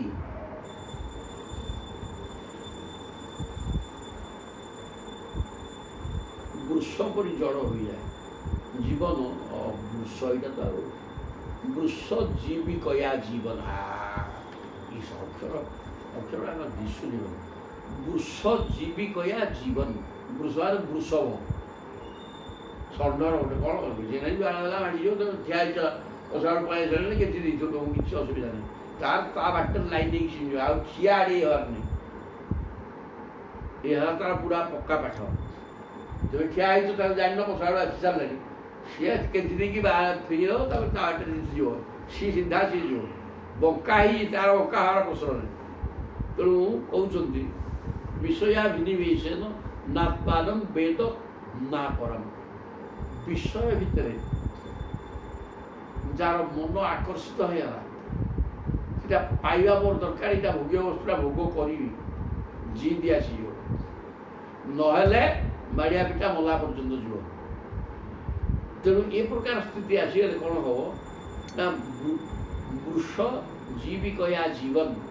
ବୃଷଭ ଯେମିତି ମଞ୍ଚେ କ'ଣ ହବ ତ ଏଇଟା ଏମିତି ହବ, ଜିଦି ଆସିବ ଗୋଟେ ନିର୍ଦ୍ଦିଷ୍ଟ କର ଯେଉଁଟା ଠିକ୍ କାମ ନୁହେଁ ସେଟା ହବ ବୋଲି ଚଲେଇବ ସିଏ। ତେଣୁ କ'ଣ ହବ ସବୁ ବ୍ୟର୍ଥମ୍ ଭଷ୍ଟ୍ରା ଯେମିତି କମାର ଶାଳରେ ଯେଉଁଟା ଚମଡ଼ା ଥଳି ଦୁଇ ପଟେ ତାର ଯୋଡ଼େ କାଠ ଲାଗିକି ସେ ଥିବ ମୁଠା ଥିବ ଫିଟେଇକି ମୁଜି ଦେଇକି ଫସ୍ ତାପରେ ପବନ ବାହାରୁଥିବ। ତେଣୁ ସେଥିରେ ପବନ ଯିବା ଆସିବା ହେଉଛି ନା ନାହିଁ ହେଉଛି। ତାହେଲେ ସିଏ କ'ଣ ଜୀବନ ଅଛି ତାର ବଞ୍ଚିଛି ନା ନାହିଁ। ତେଣୁ ଭଷ୍ଟ୍ରା ଯେମିତି ନିଶ୍ୱାସ ପ୍ରଶ୍ୱାସ ପବନ ନବ ଏବଂ ଛାଡ଼ିବା କାମ କରୁଥିଲେ ମଧ୍ୟ ନିର୍ଜୀବ ସେମିତି ଯିଏ ବିଷୟ ପ୍ରତି ଅତିଶୟ ଆସକ୍ତି ପ୍ରକାଶ କରେ ଏବଂ ଭୋଗ ଲାଳସା ବଢ଼ିଯାଏ, ଏଇଟା ପାଇଲେ ବଞ୍ଚିବି ନହେଲେ ମୃତ୍ୟୁ ହେବ, ଏମିତି ଏଇଟା ମରିଯାଏ। କିନ୍ତୁ ସେ ବୃଷ ଭଳିଆ ବ୍ୟର୍ଥ ଜୀବନ, କାରଣ ବୃଷ ଯିଏ ସିଏ ତା ବାଟ ତେବେ ଠିଆ ହେଇଛ ଫୁଟେ ଜାଗାରେ 20 ଫୁଟ ରାସ୍ତା ପଡ଼ିଛି, କିନ୍ତୁ ସେ ଫୁଟେ ଜାଗାରେ ସିଏ ଆସୁଥିବ, ତମେ ଯଦି ନ ଜାଣିଲ ଟେକି ପିଇଦେବ, ତେଣୁ ସେଇ ବାଟରେ ସେ ଯିବ, ଆଉ ସେଠିକି ତାର ଉପରକୁ ଯିବନି। ତେଣୁ ଏଇ ପ୍ରକାର ଗୋଟେ ତ ବାଟ, ଆଉ ବିଷୟଟିକି ମୁଁ ଭୋଗ କରିବାକୁ ଚାହୁଁଛି ମାନେ ଏଇଟା ମୋତେ ଦରକାର, ଜବରଦସ୍ତ ଆଣିବି, ଏମିତି ହେଇକି ଲୋକ ଏଇଟା ମରୁଛନ୍ତି ନା ଖାଲି। ତେଣୁକରି ବୃଷ ଭଳିଆ ବଞ୍ଚିବା ବା ଭସ୍ତ୍ରା ଭଳିଆ ନିଶ୍ୱାସ ନେଇକରି ବଞ୍ଚିବାର କିଛି ମାନେ ନାହିଁ। ଏ ପ୍ରକାର ଜିଦ୍ କିରି ଗୋଟେ ଜିନିଷକୁ ବିଷୟ ଭୋଗ ଲାଳସା ଏତେ ଭୟଙ୍କର, ମୃତ୍ୟୁ ମୁଖରେ ପକାଇଦିଏ। ତେଣୁ ବିଷୟ ପ୍ରତି ସଦାବେଳେ ସତର୍କର ମନ ମୋର ସଂଯତ କଥା ଆଦୌ କହିପାରିବ ନାହିଁ। ମନ ସଦାବେଳେ ଅସଂଯତ ଏବଂ ବିଶୃଙ୍ଖଳିତ, ସେ ସଜଡ଼ା ହେଇନି, ହେବ ନାହିଁ। ତେଣୁ ମନକୁ ସତର୍କ ଥିବ, ବିଷୟଠୁ ଆଡ଼େଇ ହେଇକି ରହୁଥିବ, ନହେଲେ ମରିବ। ଏଟା ସୁନ୍ଦର ଭାବରେ କହିଲେ। ଫଳଶ୍ରୁତି ଇୟଂ ନୃଣାଂ ନ ଶ୍ରେୟ ରୁଚନଂ ପରଂ ଶ୍ରେୟୋ ବିବକ୍ଷ୍ୟା ପ୍ରୋକ୍ତଂ ଯଥା ଭୈଷଜ୍ୟ ରୁଚନଂ। ଜିଦ୍ୟା ପିଲାକୁ ଫଳଶ୍ରୁତି ଇୟଂ ନୃଣାଂ, ପିତା ଔଷଧ ଖାଇବାକୁ ହେଲେ କ'ଣ କରିବ? ନ ଶ୍ରେୟ ରୁଚନଂ ପରଂ, ପିତା ଔଷଧ ଖାଇବନି, ମହାଜିଦି ହେବନି। ସେ ଜାଣିଛି କାଲି ଖାଇଥାନ୍ତୁ, ତାକୁ ଆଜି ଆଉ ଥରେ ଦେବ। ସେ ଔଷଧ ଖାଇଲେ ତାର ଶରୀର ସୁସ୍ଥ ହେବ, ନହେଲେ ହେବନି। କ'ଣଟା କରିବ? ସେ ଖାଇବ ନାହିଁ। ଏଇଟା ପିତା ମୁଁ ଖାଇବି ନାହିଁ, ତାହେଲେ କ'ଣ କରିବ? କୋମଳ ମଧୁର ରୁଚିକର ବାକ୍ୟ କହି ତାକୁ ମଙ୍ଗାଇ ଦିଆଯାଏ, ନହେଲେ ମିଠା ପିଠା ଟିକେ ଦେଖ, ଏଇଟା ଖାଇବାକୁ ଦିଆ ପିଠା ଔଷଧଟା ଦେଇକି ସେ ମିଠାଟାକୁ ପକାଇଦେବ ପାଟିରେ, କିନ୍ତୁ ଆଉ କ'ଣ, ନହେଲେ ଗେଲେଇ ତେଲେଇକି ଗୋଟେ କଥା କହିବ, ଯଦି ମଙ୍ଗିଗଲା ଭଲ। ତେବେ ସେମିତି ବେଦରେ ଥିବା ଫଳଶ୍ରୁତି ସେହିପରି ବାସ୍ତବରେ କଲ୍ୟାଣକର ନ ହୋଇ ବେଦରେ ରୁଚି ଉତ୍ତନା, ଏଇ ଫଳଶ୍ରୁତି ଭାଗବତ ଲେଖା ହେଇଛନ୍ତି ବିଭିନ୍ନ ଜାଗାରେ, ଯାହା ପଢ଼ିଲେ ଏଇ ଜିନିଷ ହେବ। ସେଗୁଡ଼ାକ ଆମ ପାଇଁ ଦରକାର ପଡ଼ୁନି, କିନ୍ତୁ ଏଗୁଡ଼ା କାହିଁ ଲେଖା ହେଇଛି ସେ କହିଲେ ଏଇଠି। ଯେମିତି ପିତା ଖାଇବିନି ଜିଦ୍ କରୁଥିବା ପିଲା, ତାକୁ ଅଳେଇ ସଳେଇକି କୁହାଯାଏ, କି ମିଠା ଦେଖେଇକିରି ଏଇଟା ତ ଖାଇଦେଇ ମିଠା ତ ଦିଆହେବ, ଏ ପ୍ରକାର କଳେଇ ସଳେଇ ବିଭିନ୍ନ କଥା କହିକିରି ତାକୁ ଜବରଦସ୍ତ ପିତା କୁହାଯାଏ ତାର କଲ୍ୟାଣ ପାଇଁ। ସେମିତି ସତ୍ଶାସ୍ତ୍ର ଶୁଣିବାକୁ ପ୍ରସ୍ତୁତ ନଥିବା ଦୁର୍ଜନମାନଙ୍କ ପାଇଁ, ସଂସାରାସକ୍ତ ବଦ୍ଧଜୀବମାନଙ୍କ ପାଇଁ, ଯେଉଁମାନେ ଆତ୍ମହତ୍ୟା କରୁଛନ୍ତି, ଆତ୍ମୋଦ୍ଧାର ଆଦୌ ଜାଣିନାହାନ୍ତି, ସେ ପ୍ରକାର ବ୍ୟକ୍ତିମାନଙ୍କୁ ୟା ଭିତରକୁ ଆକୃଷ୍ଟ କରିବା ପାଇଁ ପିଲାଙ୍କୁ ବାହାରେଇକିରି କହିକିରି ପିତା କହିଲା ଭଳିଆ ସେଥିପାଇଁ ଫଳଶ୍ରୁତି ପଢ଼ିଲେ ଏଇଟା କ'ଣ ଏମିତି ଲେଖା ହେଲା, ଏଠାରେ ଆୟୁଷ୍ୟମ୍, ଆୟୁଷ ବଢ଼ିବ, ଯଶସ୍ୟମ୍, ଯଶ ହେବ, ଆୟୁଷ ବଢ଼ିବ, ଧନ ବଢ଼ିବ, ନିରୋଗ ହେବ, ସବୁ କଥା ଲେଖା ହେଇଛି। ତାହେଲେ ୟାକୁ ଦେଖିବା ଶୁଣିବା କେତେଦିନ ଏମିତି କ'ଣ ସବୁ ବାହାରିଲାଣି। ଏଇଟା କେବଳ ଯେଉଁଗୁଡ଼ାକ ଭାଗବତ ଇତ୍ୟାଦି ଗ୍ରନ୍ଥ ବା ବେଦ ବେଦାନ୍ତ ଭାଗବତ ଉପନିଷଦ ତାକୁ ପଢ଼ିବାକୁ ପ୍ରସ୍ତୁତ ନୁହନ୍ତି, ତାଙ୍କୁ ଆକର୍ଷଣ କରିବା ପାଇଁ ଏସବୁ ଫଳଶ୍ରୁତି ଲେଖା ହେଇଛି।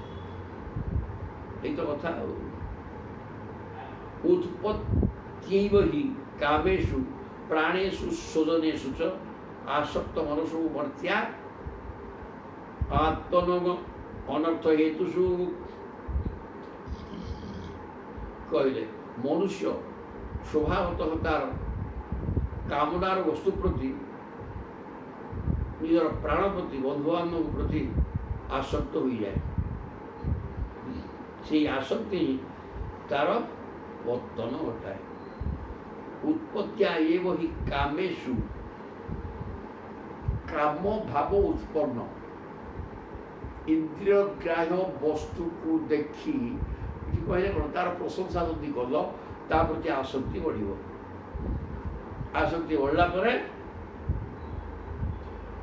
କାମ ଭାବ ତାପରେ ଜାଗ୍ରତ ହେବ, ତାକୁ ଭୋଗ କରିବା ଲାଳସା ଆସିବ। ତେଣୁ କାମେଷୁ ପ୍ରାଣେଷୁ ସ୍ୱଜନେଷୁ ଚ,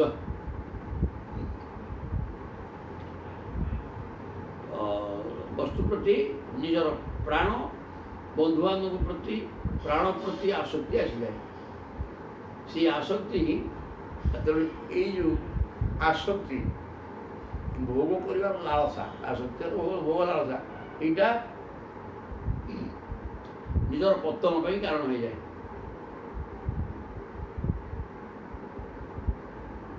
ଆସକ୍ତ ମନସଃ ମର୍ତ୍ତ୍ୟାଃ, ଯେଉଁମାନଙ୍କର ମନ କୌଣସି ବିଷୟ ପ୍ରତି ଆସକ୍ତି ଦୃଢ଼ ଭାବରେ ହେଇଗଲାଣି, ସେ ଆତ୍ମନଃ ଅନର୍ଥ ହେତୁଷୁ, ସେ କେବଳ ନିଜର ଅନର୍ଥ କରିବା ପାଇଁ ଲାଗି ପଡ଼େ ସିନା, କିଛି ସିଏ ନହେଲେ ହବ ନାହିଁ। ସେସବୁ ନେଇ ମରେ, ମୃତ୍ୟୁ ତ ବୋହିବ ଯାଇକି ଯାଇକି ମଲା ପର୍ଯ୍ୟନ୍ତ ଯେମିତିକି ଲାଗେ ଏଇ ଜିନିଷକୁ ଭୋଗ କରିବି, ତାର କୌଣସି ଅର୍ଥ ନାହିଁ, କିନ୍ତୁ ସେ ବୁଝିପାରେ ନାହିଁ ସେଇଟା ହିଁ ଅତ୍ୟାବଶ୍ୟକ ଜିନିଷ, ଏହା ହିଁ ଦରକାର, ଆଉ କୋଉଟା ଦରକାର ନାହିଁ। ଏ ପ୍ରକାର ଜିଦ୍ କରିକି ଭୋଗ୍ୟ ପଦାର୍ଥକୁ ଭୋଗ କରିବା ଲାଳସାରେ ତା ପଛରେ ଗୋଡ଼େଇ ସେସବୁ ଅନର୍ଥ ଭୋଗ କରେ, ମୃତ୍ୟୁ ପର୍ଯ୍ୟନ୍ତ ଯାଏ।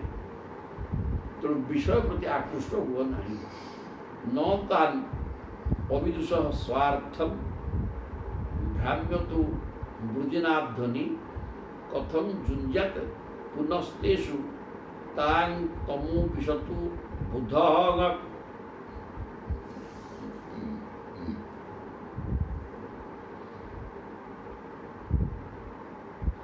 ଏହା ଦେଖୁଥାଇ ମଧ୍ୟ କୌଣସି ବିଦ୍ୱାନ ବା ବେଦବାଣୀ ତାକୁ କୁକର୍ମରେ ପ୍ରବୃତ୍ତ କରିପାରିବେ? ଏସବୁ ଜିନିଷ ଅନୁଭବ କରାହେଉଛି ସଂସାରରେ। ପ୍ରତ୍ୟେକ ଦିନ ଖବର ପ୍ରକାଶ ପାଉଛି ଯେ ଅନ୍ୟ ସହ ଆସକ୍ତି ରଖି କାମଭାବ ଜାଗ୍ରତ ହେଇ ଉଭୟ ବି ମରୁଛନ୍ତି। ନ ତାନ୍ ଅବିଦୁଷଃ ସ୍ୱାର୍ଥଂ ଭ୍ରାମ୍ୟତୁ ବୃଜିନାଧ୍ୱନି, ହେଲେ ମଧ୍ୟ ଗୁଡ଼ାକ ପ୍ରତିନିତ୍ୟ ଅନୁଭବକୁ ଆସୁଥିଲେ ମଧ୍ୟ ଗୁରୁଜନ ମାନେ ପାପ ବାଟରେ ଲୋକ କ'ଣ କରେ, ସିଏ ଛାଡ଼ିବନି, ଜିଦ୍ କରି ଭୋଗ୍ୟ ପଦାର୍ଥ ପ୍ରତି ଆକୃଷ୍ଟ ହୋଇ ପାପାଚାର କରେ, ଲାଇନ୍ ଧରେନି। କଥମ ଯୁଞ୍ଜାତ୍ ପୁନଃ ତେଷୁ, ପ୍ରତି ମୁହୂର୍ତ୍ତରେ ଗୁଡ଼ାକ ଅନୁଭବକୁ ଆସୁଥିଲେ ମଧ୍ୟ ସେ ପ୍ରକାର ଜିନିଷରେ କେମିତି ମୁଁ ପଶିବି, ଏ ପ୍ରକାର କରିକିରି ସବୁଜଣ ଲୋକ ମରୁଛନ୍ତି। କ'ଣ ଏଥିରୁ ମିଳିବ କଥା, ଦରକାର ନାହିଁ ଏଗୁଡ଼ାକ, କିନ୍ତୁ ଏ କଥା ସେ କରିପାରିବ ନାହିଁ। କିନ୍ତୁ ବୁଧ ବିଶତୁ ତାଂ ତମଃ, ବସ୍ତୁତଃ ବହୁ ସୁଫଳ ମିଳେ ବୋଲି ଫଳଶ୍ରୁତି କଥା ଶୁଣାଇ ସେମାନଙ୍କ ମନରେ ଧୀରେ ଧୀରେ ବୈଦିକ କର୍ମ ପ୍ରତି ରୁଚି ଉତ୍ପନ୍ନ କରାଯାଏ ଏବଂ ସନ୍ମାର୍ଗରେ ଚାଲିବାକୁ ପ୍ରେରଣା ଦିଆଯାଏ। ହେଲା, ଏଇଟା ଏପଟକୁ କହିଲେ।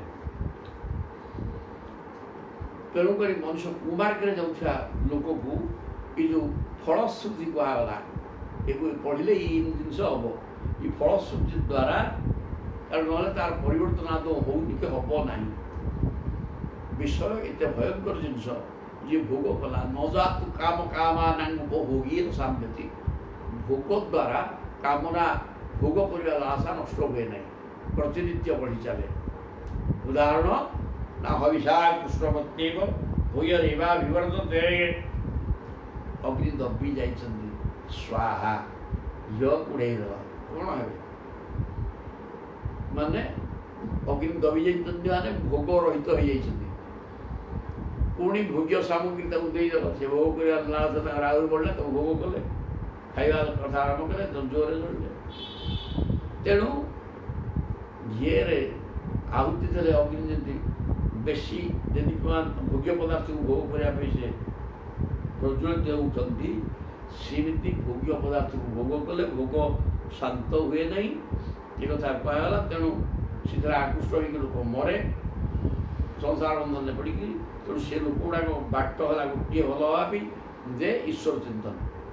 ସେଥିପାଇଁ ଏ ଯେଉଁ ଫଳଶ୍ରୁତି କୁହାଯାଇଛି, ଇଏକୁ ପଢ଼ିଲା ପରେ ସେ ବୁଝିବ ଜାଗାରେ ଏ କଥା ସବୁ ଏଥିରେ କ'ଣ କୁହାହେଲାଣି, ସମସ୍ତ କାମନା ପୂର୍ଣ୍ଣ ହେବ, ଅଙ୍ଗ ଶଙ୍ଗ ଏ କଥା ସବୁ କୁହାହେଉଛି।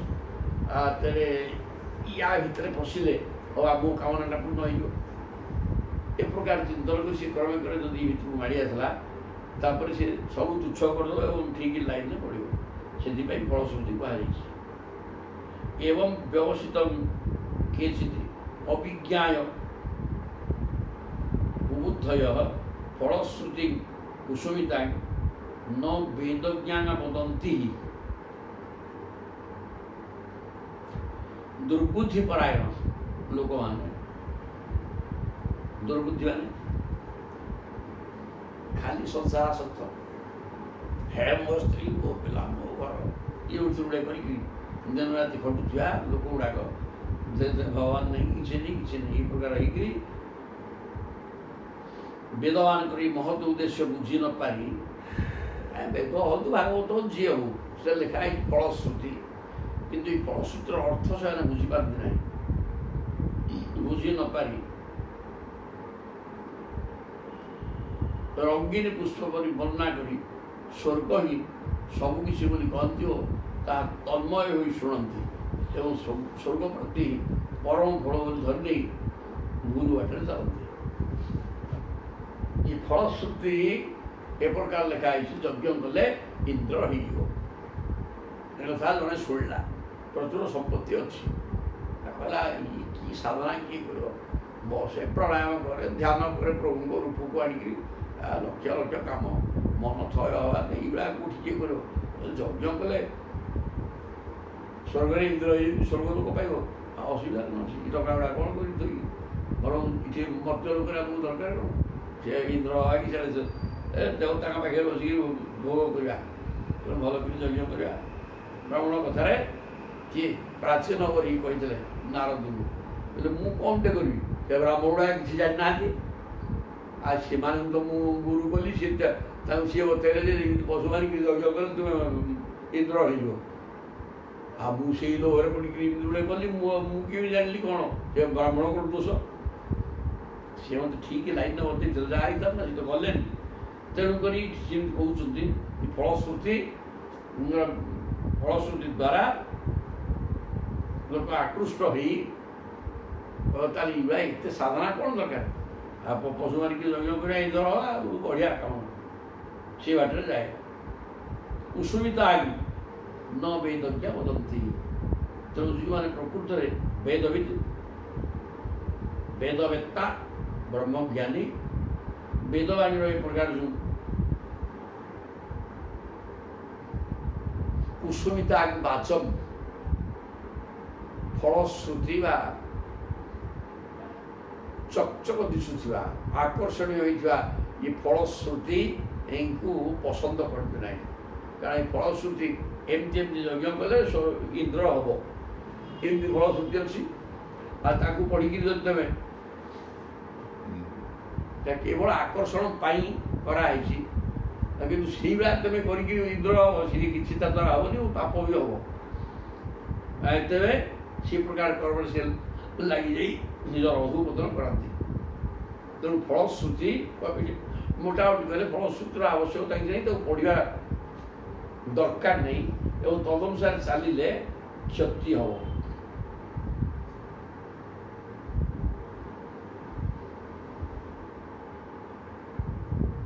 କାମିନଃ କୃପଣାଃ ଲୁବ୍ଧାଃ ପୁଷ୍ପେଷୁ ଫଳବୁଦ୍ଧୟ ଅଗ୍ନିମୁଗ୍ଧା ଧୂମତାନ୍ତାଃ ସ୍ୱଂ ଲୋକଂ ନ ବିଦନ୍ତି ତେ।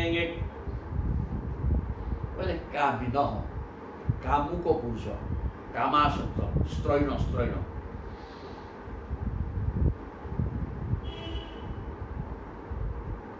ପୁଣି କୃପଣ ମାନେ ଲୋଭୀ, ଲୁବ୍ଧ, ଲୋଭୀଟା ସ୍ୱର୍ଗାଦି ଭୋଗକୁ ହିଁ ସବୁ କିଛି ବୋଲି ଜାଣିଛନ୍ତି। ପୁଷ୍ପେଷୁ ଫଳ ବୁଦ୍ଧୟ, ଫୁଲ ହେଲା ମାନେ ଫଳ ହବ, କିଛି କଲେ ଫୁଲ ହେଇଯିବ ମାନେ ଫଳ ଅଲଗା ହବ, ଯିବ କୁଆଡ଼େ। ସେମିତି ଆମେ କିଛି କଲେ ଫଳଟା ମିଳିବ, ଯିବ କୁଆଡ଼େ। କର୍ମଟା ହେଲା ଯଜ୍ଞ କଲେ ଇନ୍ଦ୍ର କରିବା, ଅସୁବିଧା କ'ଣ ଅଛି। এই প্রকার চিন্তন করি কিন্তু স্ত্রৈণ সংসার ভোগ করা লালসা ভিতরে রয়েছে, অনবর্ত সংসারে বুড়িকি রয়েছে। কিন্তু এই সংসার আউ যদি সুখ স্বর্গ লোকের অছি তাহলে সে স্বর্গକୁ পড়া, যজ্ঞ কলে তাহা হব, তার যজ্ঞ করা।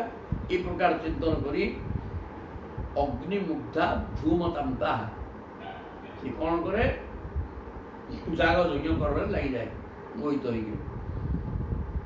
ସୁଲୋକ ନ ବିଲମ୍ବିତେ, ଅନ୍ତକାଳ ସେମାନଙ୍କୁ ଦେବଲୋକ ପିତୃଲୋକ ଆଦି ହିଁ ପ୍ରାପ୍ତ ହୁଏ। ମାର୍ଗଚ୍ୟୁତ ହୋଇ ବୁଲୁଥିବାରୁ ସେମାନଙ୍କୁ ପ୍ରଭୁଙ୍କ ପାଖକୁ ଯିବାର ବାଟ ବନ୍ଦ ହୋଇଯାଇଥାଏ। କାରଣ ସେମାନେ ଫଳଶ୍ରୁତିକି ଧରି ସଂସାର ଭିତରେ ବଦ୍ଧ ଜୀବ ଗତି କରୁଥିବା ପୋଡ଼ା, କିନ୍ତୁ ଫଳଶ୍ରୁତିକି ଚିନ୍ତା କରିକି ସେ ଯାଗ ଯଜ୍ଞ କରିକିରି ଭୋଗ କରିବା ଲାଳସା ତାଙ୍କର ରହିଥାଏ। ତେଣୁ ସେ ସେହି ପ୍ରକାର ଭୋଗ କରୁଥାନ୍ତି, କିନ୍ତୁ ମୁକ୍ତି ହେବାର ବାଟ ତାକୁ ମିଳିପାରେ ନାହିଁ। କେମିତି ମିଳିବ? ସେ ବାଟରେ ଗଲେ ମତେ ମାମଙ୍ଗ ଜାନନ୍ତି ହୃଦିସ୍ଥ ଜୟିଦଙ୍ଗ ଯତଃ ଉକ୍ଥ ଶସ୍ତ୍ରା ଶଶୁତୃପଃ ଯଥା ନିହାର ଚକ୍ଷୁଷଃ ନତେ ମାଂ ଅଙ୍ଗ ଜାନନ୍ତି। ହେଲେ ହେ ଉଦ୍ଧବଜୀ, ଏ ମୋତେ ଚିହ୍ନନ୍ତିନି। ଭଗବାନୀ ଭିତରେ ଅଛନ୍ତି, ସିଏ ଏକମାତ୍ର ଧ୍ୟେୟ। ତାଙ୍କୁ ଧ୍ୟାନ କଲେ ସବୁ ହେଇଯିବ। ସଂସାର ଚାହୁଁଛୁ ମଧ୍ୟ ତ ଯାହା କ'ଣ ଅସୁବିଧା ନେଇ ସିଏ ବି ଦେଇଦେବେ। ତାର ନା ଅନ୍ତର୍ଯ୍ୟ ତାଙ୍କୁ ମାଗିବା ଦରକାର ନାହିଁ ରେ ପୁଅ। ଯଦି ସଂସାର ଚାହୁଁ, ଧ୍ରୁବ କ'ଣ ମାଗିଥିଲେ କି? ଧ୍ରୁବ ଆଗରୁ ତାଙ୍କ କାମନା ନଥିଲା ମୁଁ ରଜା ହେବି, ସେ କିଛି ମାଗିନାହାନ୍ତି। ପ୍ରଭୁ ତାଙ୍କର ସେ ଦେଇଦେଲେ, ତୁମେ କ'ଣ ମାଗିବ ମୁଁ ଜାଣିଛି, କିଛି ଦରକାର ନାହିଁ। ଆଉ ତୁମେ 36,000 ବର୍ଷ ଶାସନ କରିବ ତାର କାନ୍ଦିରେ ପକେଇକିରି। ତାହେଲେ କହୁଛନ୍ତି ପ୍ରଭୁଙ୍କୁ ମାଗିବା ଦରକାର, ସେ ବି ସଂସାର ଦେଇଦେବେ।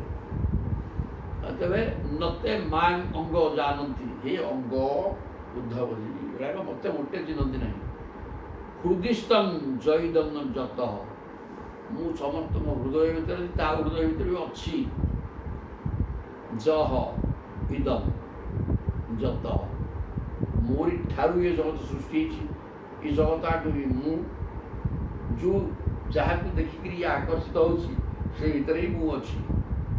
ତେଣୁ ସିଏ ମୋତେ ଦେଖିକି ଆକୃଷ୍ଟ ହେଉନି। ଯେଉଁ ରୂପକୁ ଦେଖୁଛି ଚିନ୍ତା କରିବା ଦରକାର ଯେ ରୂପକୁ ଦେଖିକିରି ଆକର୍ଷିତ ହେଲା, କିନ୍ତୁ ତାକୁ ବୁଝିବା ଦରକାର ଯେ ଏ ରୂପର ସ୍ରଷ୍ଟା ଆଉ ଜଣେ ଅଛି ଏବଂ ସିଏ ହିଁ ସବୁଠାରୁ କମନୀୟ। ତେଣୁ ତାକୁ ଦେଖିବି। ବା ଯେଉଁ ରୂପଟିକି ଦେଖିଲ ସେ ରୂପଟା ଯଦି ଅତି ଆକର୍ଷଣ ହେଲା, ଏଇଟା ମୋ ପ୍ରଭୁଙ୍କ ରୂପ। ଏ ପ୍ରକାର ଚିନ୍ତନ କଲେ ତା ପ୍ରତି କାମ ଭାବ ଆଦୌ ହେବନି। ପ୍ରେମ ଆସିଯିବ। ହୃଦିସ୍ଥ, ପ୍ରେମ ଏବଂ କାମ ଭିତରେ ଭେଦ ଅଛି। ସିଏ ହେଲେ ପରସ୍ପର ଉଲ୍ଟା ଜିନିଷ।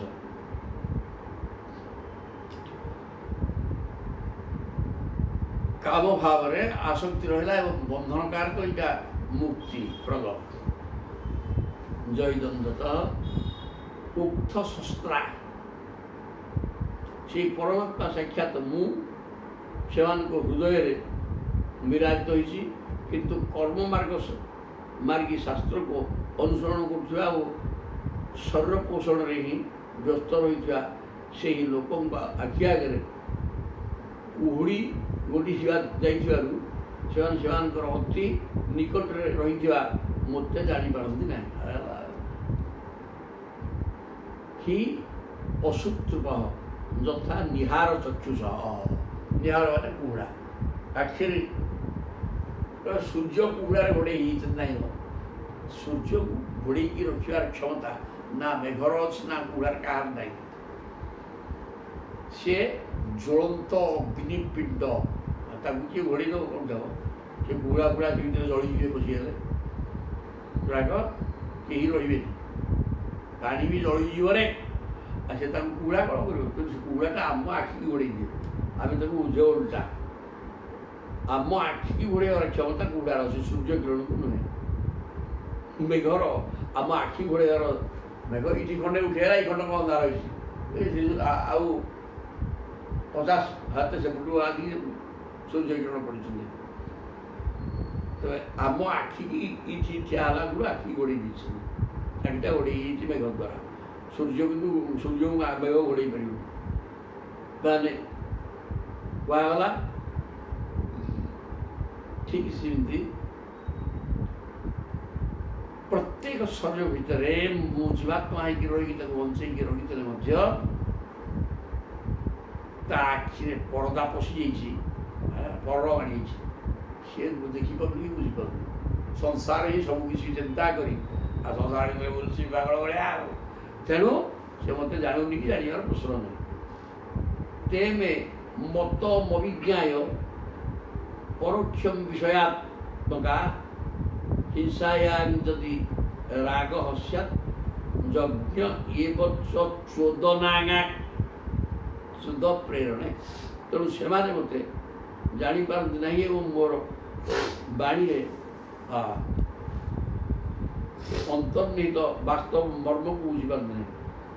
ତେମେ ମତଙ୍ଗ ଅଭିଜ୍ଞାୟ, ଏଇ ଯେଉଁ ସିଏ ବେଦ ପଢ଼ୁଛେ, ଆମେ ବି ବେଦ ପଢ଼ୁଛେ, ଆମେ ଭାଗବତ ପଢ଼ୁଛେ, ଆଉ ଜଣେ ଭାଗବତ ପଢ଼ୁଛି, କିଛି ଅସୁବିଧା ନାହିଁ। କିନ୍ତୁ ଆମେ ଏ ଯେଉଁ ଫଳଶ୍ରୁତି ପଢ଼ିଲା ଆଜି କିନ୍ତୁ ଟିକେ ଅଡ଼ୁଆ ଅଡ଼ୁଆ ଲାଗୁଥିବ, କାରଣ ଏଇଗୁଡ଼ା ପ୍ରଭୁ କହିଲେ କ'ଣ ଏଗୁଡ଼ା, ଆମର ଏଗୁଡ଼ା ଦରକାର ନାହିଁ କିଛି। ଆମକୁ ଦରକାର ଭାଗବତ ବିଷୟକୁ ଅନୁଭବ କରିବା ଏବଂ ପ୍ରଭୁଙ୍କୁ ଭିତରକୁ ନେଇକରି ଅନବରତ ଦେଖିବାରେ ପ୍ରଭୁଙ୍କର ସ୍ୱରୂପ ଦର୍ଶନ ଅନବରତ କେମିତି ହେବ। ଖାଲି ପଢ଼ିଲା ସମୟରେ ନୁହଁ, ସଦା ସର୍ବଦା। এইটা আমার লক্ষ্য। আমার লক্ষ্য নুহে ইয়াকু পড়িলে যশ মিଳିବ, ଆୟୁଷ କର, ଆୟୁଷ ସରିଯିବ। ଆରେ ମରିବା ବି ଏଠି ବଞ୍ଚିছে, ବଞ୍ଚିଲା ମାନେ ଦୁଃଖ ଭୋଗିବ। ଆଉ କ'ଣ ଦରକାର? ତେଣୁ ସୁଖରେ ଚାଲିଯିବା, ଚାଲିଯିବା, ଅସୁବିଧା କ'ଣ ଅଛି?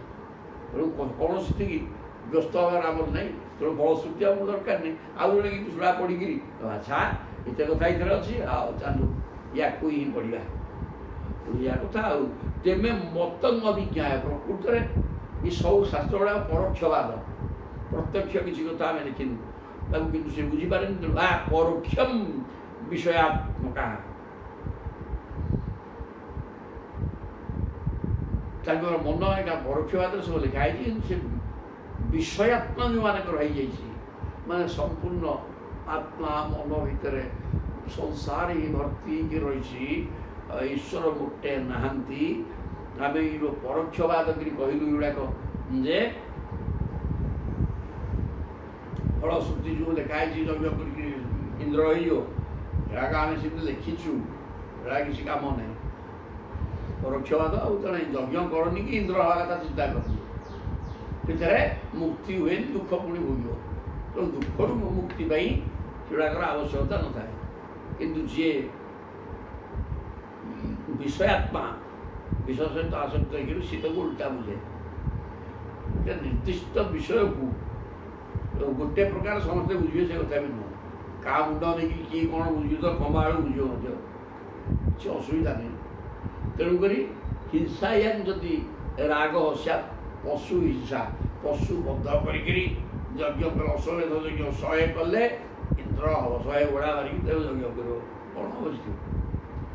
ହିଂସାୟାନ୍ ଯଦି ରାଗ, ରାଗ ମାନେ ଆସକ୍ତି ଅନୁରାଗ ହୁଏ, ସ୍ୟାତ୍ ଯଜ୍ଞ ହେବ ଚୋଦନା। ଆଉ ଯଜ୍ଞ କଲେ କ'ଣ ହେବ? ପଶୁ ହିଂସା କରିକି ଯଜ୍ଞ କରିବ, ଇନ୍ଦ୍ର ଭାବି ଆଉ ତା ସେ ହିଂସା କରିବାରେ ତାଙ୍କର ଆସକ୍ତି ରହିଯାଏ। ହିଂସ୍ର ପ୍ରବୃତ୍ତିକୁ ରୋକିବା ନିମନ୍ତେ ହିଁ ଯଜ୍ଞର ବିଧାନ କରାଯାଇଛି। ଯଜ୍ଞ କିନ୍ତୁ ସୃଷ୍ଟି ହେଇଛି ହିଂସାକୁ ରୋକିବା ପାଇଁ। କିନ୍ତୁ ଏ ଯେଉଁ ଫଳଶ୍ରୁତିରେ କୁହାହେଲା ଇନ୍ଦ୍ର ହେଇଯିବ, ଯଜ୍ଞ ମାରିକି ଘୋଡ଼ା ମାରିକି, ସେ ସେଇଟାକୁ ବୁଝିବା ଦରକାର ଯେ ଘୋଡ଼ା ମାରିକିରି ମୁଁ ଯଜ୍ଞ କରିବି ଏ କଥା ଯେଉଁ କୁହାଗଲା ଏଇଟା ଆଦୌ ଠିକ୍ ନୁହଁ, କାରଣ ଅହିଂସା ପରମ ଧର୍ମ। ସେ ଯୋଗୁଁ ଇନ୍ଦ୍ର ଘୋଡ଼ା ମାରିକିରି ଇନ୍ଦ୍ର ହେବେ, ମୋର ଏହି ଇନ୍ଦ୍ର ମଧ୍ୟ ଦରକାର ନାହିଁ। ଇନ୍ଦ୍ର ହେଲେ କ'ଣଟେ ହେଇଯିବ କିଛି ଦିନ ଭୋଗ କରୁ ପୁଣି ଥରେ ମୃତ୍ୟୁ ଯିବୁ ଜିଆ ନାଡ଼ ହଉ, ତାର ଲାଭ କ'ଣ ହେଲା? ତେଣୁ ଏସବୁ ଆଡ଼କୁ ଚିନ୍ତା କରି ସେ ପଶୁ ମାରିବ ନାହିଁ କି ହିଂସା କରିବ ନାହିଁ। ପଶୁ ହିଂସା ନ କରିବା ପାଇଁ ଆମେ ଯେଉଁଗୁଡ଼ାକ ହିଂସ୍ର ଜୀବ ତାକୁ ହିଂସା କର ଏବଂ ଇନ୍ଦ୍ର ହବ, କିଛି ଅସୁବିଧା ନାହିଁ, ହେଇଯାଇପାରେ ଇନ୍ଦ୍ର ହେଇଯାଇପାର। ଏ ପ୍ରକାର ଯଦିଓ ଆମେ ଲେଖିବୁ କି ତାର ପରୋକ୍ଷବାଦ ତାକୁ ସିଏ ବୁଝୁନାହିଁ। ନ ବୁଝିକିରି ମୋ ପ୍ରକୃତ ମୋର କହିବାର ତାତ୍ପର୍ଯ୍ୟକୁ ସେମାନେ ବୁଝିପାରନ୍ତି ନାହିଁ। ଏ ଯେଉଁଗୁଡ଼ାକ ବଦ୍ଧ ଜୀବ ସଂସାରରେ, ତେଣୁ ସିଏ ହଁ ଇନ୍ଦ୍ର ହେଇଯିବା ଭଲ ଭୋଗ କରିବା ଏଇ ଲାଳସା ରଖିକିରି ଏ ପ୍ରକାର କର୍ମ କରନ୍ତି, ସେଥିରେ ସର୍ବନାଶ ହୁଏ। ଥାଆନ୍ତୁ ତାପରେ ଦେଖିବା ସବୁ